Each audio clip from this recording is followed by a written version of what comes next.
नमस्कार, त्रिनेत्र चूरू अपडेट लेकर हाजिर हूं मैं विनीता शर्मा और आइए अब नजर डालते हैं आज की अपडेट्स पर। रतनगढ़ तालुका विधिक सेवा समिति के तत्वाधान में न्यायालय परिसर में 14 मई को राष्ट्रीय लोक अदालत का आयोजन किया जाएगा। लोक अदालत के सफल क्रियान्वयन के लिए आज समिति के अध्यक्ष जयपाल जियाणी की अध्यक्षता में बार संघ के साथ बैठक का आयोजन किया गया। बैठक में अधिवक्ताओं ने मोटर दुर्घटना वाहन अधिनियम प्रकरण, NIT एक्ट धारा 138 के प्रकरण, वैवाहिक प्रकरण एवं अन्य राजीनामा योग्य प्रकरणों की सूची तैयार कर अधिक से अधिक प्रकरणों का निस्तारण लोक अदालत के माध्यम से करवाने पर चर्चा की। ADJ जियाणी व ACGM कन्हैयालाल पारीक ने अधिवक्ताओं से प्री काउंसलिंग के माध्यम से प्रकरणों के निस्तारण के लिए सतत प्रयासरत रहने का आह्वान किया। वहीं लोक अदालत के प्रचार प्रसार के लिए रेडियो प्रचार वाहन को न्यायिक अधिकारियों द्वारा हरी झंडी दिखाकर रवाना किया गया।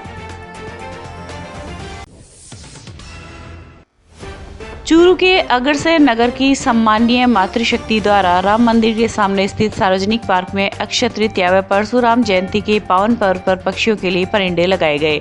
इस अवसर पर पार्षद सुशीला सुंडा, तुलसीराज पुरोहित, सरोज, गंगा राठौड़, चांद कंवर सहित कई मोहल्लेवासी उपस्थित रहे। आज जो परिंदे लगाए गए हैं परशुराम जयंती और अक्षय तृतीया के उपलक्ष्य में और अग्रसेन वासियों के एक उत्साह के कारण से पक्षियों को नियमित पानी मिलता रहे, गर्मियों में परेशान नहीं हो, उसके लिए अग्रसेन राम मंदिर के सामने, दुर्गा मंदिर के सामने पार्क के अंदर ये परिंदे लगाए गए हैं।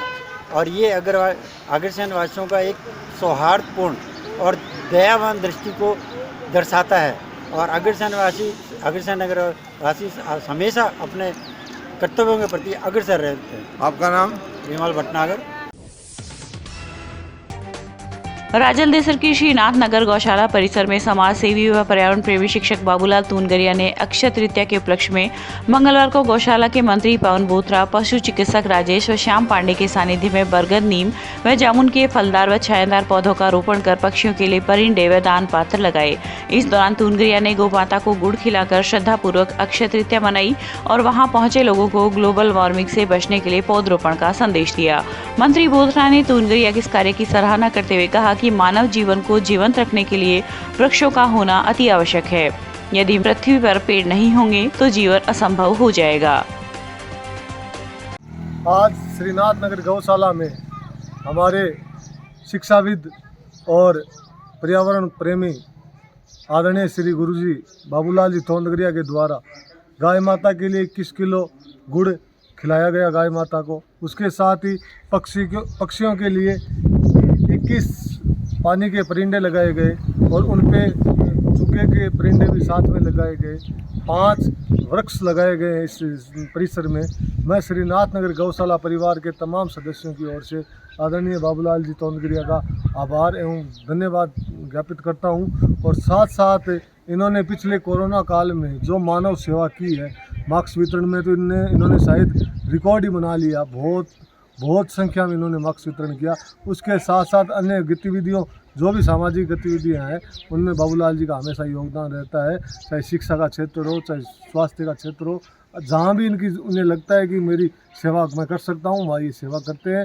इनका जितना भी आभार किया जाए वो कम है। और आज इन्होंने जो पुण्य का इस गर्मी के मौसम में पक्षियों के लिए परिंदे, गाय माता के लिए गुड़ और वृक्ष लगाए हैं, इनका मैं तहे दिल से बहुत धन्यवाद। रतनगढ़ की ग्राम पंचायत जेगणिया के गिरधारी सिंह बीका को अखिल भारतीय क्षत्रिय महासभा के बीकानेर संभाग का अध्यक्ष बनाए जाने पर आज समाज के लोगों द्वारा उनका अभिनंदन किया गया। पोद्दार गेस्ट हाउस में कांग्रेस नेता कल्याण सिंह शेखावत के मुख्य आतिथ्य में हुए कार्यक्रम की अध्यक्षता गौतम महर्षि ने की। इस दौरान गिरधारी सिंह का सर्व समाज की ओर से माला पहनाकर व प्रतीक चिन्ह भेंट कर अभिनंदन किया गया। इस दौरान गिरधारी सिंह ने कहा कि उन्हें जो जिम्मेदारी मिली है वो बहुत बड़ी है। समाज के लोगों के मान सम्मान में कहीं कोई कमी नहीं आने दी जाएगी। इस अवसर पर विशिष्ट अतिथि रणवीर सिंह, कायम सिंह शेखावत, जगदीश सिंह राजवी आदि उपस्थित थे। आज अखिल भारतीय क्षत्रिय महासभा के बीकानेर संभाग के अध्यक्ष के रूप में गिरधारी सिंह जी पूर्व सरपंच जेगणिया को नामित किया है। उनके लिए यहाँ रतनगढ़ के प्रबुद्धजन सर्व समाज के लोगों ने इनका स्वागत किया है और हम सभी समाज के लोग इनसे अपेक्षा करते हैं कि जिनको जो जिम्मेदारी दी है उस पर खरे उतरे। भारत विकास परिषद द्वारा चूरू की इस प्रचंड गर्मी को देखते हुए आज परिंडे बांधने का कार्यक्रम का शुभारंभ किया गया। इस कार्यक्रम में आर्थिक सहयोग चूरू शाखा के पक्षी प्रेमी शाखा अध्यक्ष उमेश चंद्र चौहान ने किया। हुकुमचंद गौड़ ने बताया कि कार्यक्रम की शुरुआत विभिन्न आवश्यक जगहों पर परिंडे बांधकर किया जाएगा। इस अवसर पर श्याम सुंदर पारीक, श्री किशन सारस्वत, पवन कुमार आदि उपस्थित थे। आज भारत विकास परिषद चूरू शाखा की ओर से पक्षियों के लिए उनके दाना पानी और चुगिया चुगने के लिए परिंदों का जो लगाने का कार्यक्रम आज आरंभ किया है। ये परिंदे 60-65 की संख्या में हैं, जिनको आने वाले दिनों के अंदर हम अपने साथियों के सहयोग से अनेक स्थान पे लगाने वाले हैं। इन परिंदों का आर्थिक सहयोग हमारे परिषद के अध्यक्ष श्री उमेश जी चौहान के आर्थिक सौजन्य से हुआ है और पहले भी परिषद इस प्रकार के कार्यक्रम करती रही है। श्री कृष्ण जी सारस्वत ने भी कई परिंदे लगाए हैं हमारे, और निरंजन जी चौटिया जी की प्रेरणा से ये कार्यक्रम हुआ है। रतनगढ़ भारतीय जनता वाहन चालक मजदूर महासंघ के पदाधिकारियों ने आज पुलिस अधीक्षक को ज्ञापन देकर एक ट्रैफिक कर्मी के खिलाफ शिकायत दर्ज करवाई है। संघ द्वारा दिए गए ज्ञापन में उल्लेख किया गया है कि ट्रैफिक कर्मचारी द्वारा शहर में अभद्र व्यवहार किया जा रहा है, साथ ही ऑटो चालकों का चालान करने का आरोप भी लगाया गया है। इससे पूर्व में भी ट्रैफिक कर्मचारी की लिखित एवं मौखिक रूप से शिकायत उच्च अधिकारियों को दर्ज करवाई गई थी, लेकिन आज तक इस समस्या का समाधान नहीं हो पाया है। इस मौके पर संघ के तहसील अध्यक्ष झूमरमल भार्गव, प्रदेश सचिव पवन पीपल व दिनेश चोटिया आदि उपस्थित रहे। ऑटो समस्या की क्या उनको ऑटो वालों को प्रताड़ित करने की वजह से एसपी साहब को ज्ञापन दे के आए। एक ही ज्ञापन नहीं, क्या डीएसपी साहब को भी ज्ञापन दे दिया, वो ज्ञापन भी दब जाता है। एसपी साहब को भी पहले ज्ञापन दे दिया, वो ज्ञापन भी दब जाता है। उनकी पूंछ बहुत ऊंची होने के कारण ऑटो वालों की किधर सुनाई हो नहीं रही है। आज फिर तीसरा ज्ञापन एसपी साहब को दे के आए हैं। हमें उम्मीद है कि इस ज्ञापन पे हमारी सुनाई हो जाए और ऑटो वाला अपनी आजीविका सही ढंग से चला सकते हैं। ये हमारा उद्देश्य है। अगर ये नहीं हुआ तो ऑटो चालकों की तरफ से और कोई भी भूख हड़ताल पे बैठने का या और है, ऐसा क्या है कि कदम हमें बेवजह उठाना पड़ेगा। जयपुर अधिवक्ता गोवर्धन सिंह की गिरफ्तारी के विरुद्ध आज बीदासर के गणमान्य नागरिकों के द्वारा उपखंड कार्यालय में प्रदर्शन कर राज्यपाल के नाम उपखंड अधिकारी को ही ज्ञापन सौंपा गया। ज्ञापन में बताया गया कि अधिवक्ता गोवर्धन सिंह के विरोध में राजनीतिक दुर्भावना से प्रेरित होकर दर्ज करवाए गए सभी मुद्दों पर निष्पक्ष जांच की जानी चाहिए।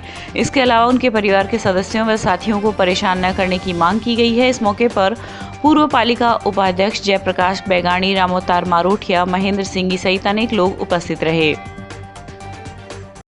सूचना के अधिकार को जागरूक करने वाले अधिवक्ता हमारे जो साथी गोवर्धन सिंह है, उन पर जो सरकार ने ऐसी नीति अपना करके और जो ये कठोर और अत्याचारी निर्णय जो लिया है, ये ठीक नहीं है।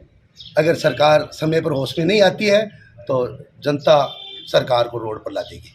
सरकार की जो ये नीति है, इसमें जनता में इस सरकार की साथ गिरी है और हमारे अधिवक्ता महोदय को बिना किसी कानूनी कार्रवाई किए और उठा करके ले जाना और ऐसे अत्याचार मामले झूठे दर्ज करवा करके प्रताड़ित करना व उनके साथियों को प्रताड़ित करना, उनके परिवार को प्रताड़ित करना, ये सरकार की कमजोरी सामने आ रही है। और हम ये सरकार से ये कहना चाहते हैं कि वो समय रहते हुए इस कमी को दूर करें, अन्यथा इसकी सरकार को खामियाजा भुगतना पड़ेगा और आने वाले चुनाव में सरकार को रोड पर जाएंगे। रतनगढ़ के वार्ड संख्या 1 में शिवधोरा स्थित आंगनबाड़ी केंद्र में आज बच्चों को चप्पल वितरित की गई। भंवरलाल टेलर व उषा टेलर के सानिध्य में हुए कार्यक्रम की अध्यक्षता गीतू घोड़ेला ने की तथा मुख्य अतिथि अनीता महर्षि रही। सरिता परिहार के नेतृत्व में हुए कार्यक्रम में कार्यकर्ता मगन कंवर ने आगंतुकों का आभार प्रकट किया। इस दौरान केंद्र में पढ़ने वाले बच्चों को चप्पल का वितरण किया गया। रतनगढ़ के सरदार शहर सड़क मार्ग पर स्थित एक खेत में अज्ञात व्यक्ति ने मेथी के 9 कट्टे चुरा लिए। इस संबंध में आज आशाराम पुत्र मोटाराम जाट निवासी लधासर ने रिपोर्ट दर्ज करवाई है। आशाराम ने रिपोर्ट में लिखा है कि उसका खेत सरदार शहर सड़क मार्ग पर स्थित है तथा वह खेत में ही ढाणी बनाकर रहता है। 2 मई को मेथी की फसल निकालकर खेत में रखी हुई थी। रात्रि में वह ढाणी में जाकर सो गया। सुबह जब उठा तो 10 में से 9 मेथी के भरे कट्टे गायब मिले। उक्त स्थान पर 2 व्यक्तियों के पैरों के निशान भी मिले हैं। पुलिस ने अज्ञात के खिलाफ फसल चोरी का मामला दर्ज कर जांच हेड कांस्टेबल प्रेमचंद के सुपुर्द की है। सरदार शहर के वार्ड नंबर 16 में आज एक विवाहिता ने सुबह अपने घर में फांसी का फंदा लगाकर आत्महत्या कर ली। परिजनों ने जब विवाहिता को फांसी के फंदे से लटकते हुए देखा तो इसकी सूचना पुलिस थाने व पीयर पक्ष को दी। सूचना मिलते ही पुलिस मौके पर पहुंची तथा मौका मुआयना किया। वहीं पीयर पक्ष के लोगों के आने के बाद पुलिस की मौजूदगी में शव को पंखे से नीचे उतराकर कस्बे के राजकीय अस्पताल की मोर्चरी में रखवाया। विवाहिता के पिता सैनाली बड़ी निवासी सावरमल लाई की रिपोर्ट पर पुलिस ने दहेज हत्या का मामला दर्ज किया है। सरदार शहर की ढाणी दूधगिर में 2 जरों ने फोन से बुलाकर युवक के साथ मारपीट की। मारपीट में घायल युवक को परिजनों ने कस्बे के राजकीय अस्पताल में भर्ती करवाया, जहां पर उसका इलाज चल रहा है। सूत्रों के अनुसार दूधगिर निवासी नरेंद्र पुत्र जगदीश गोस्वामी ने बताया है कि वह आज दोपहर घर पर था। इस दौरान गांव के ही एक युवक ने उसे फोन करके बुलाया। जब नरेंद्र वहां पहुंचा तो फोन करने वाले व्यक्ति के साथ एक अन्य व्यक्ति ने मिलकर मारपीट की। अब वो कोई दुकान पर बैठे हो बैठे कोई फ़ोन करियो, फ़ोन करके बुलायो क्या तुम बैठे मेडिकल आ अणिया कह दियो क्या मेडिकल मेरे के एक राशि बोलते काम है क्या वो बैठे भी मेडिकल उठियो कोई बिंदी पे कोई वो दूसरे छोरों फ़ोन पर बात करते बगल आ रही 2 छोरा है बाकी एक है लहरिया आगे ईट मारी सारे मगर नाई को करो तो वो भाज गए पटतो उठ भी गए रेबड़ी दिनों बैठ आ गए राकेट माँ मकान में बात है क्यों नरेंद्र नाम है बच्चा को। हाँ नरेंद्र को। और ये था आज का चूरू अपडेट। कल फिर हाजिर होंगे नई अपडेट के साथ। अब दीजिए इजाजत। नमस्कार।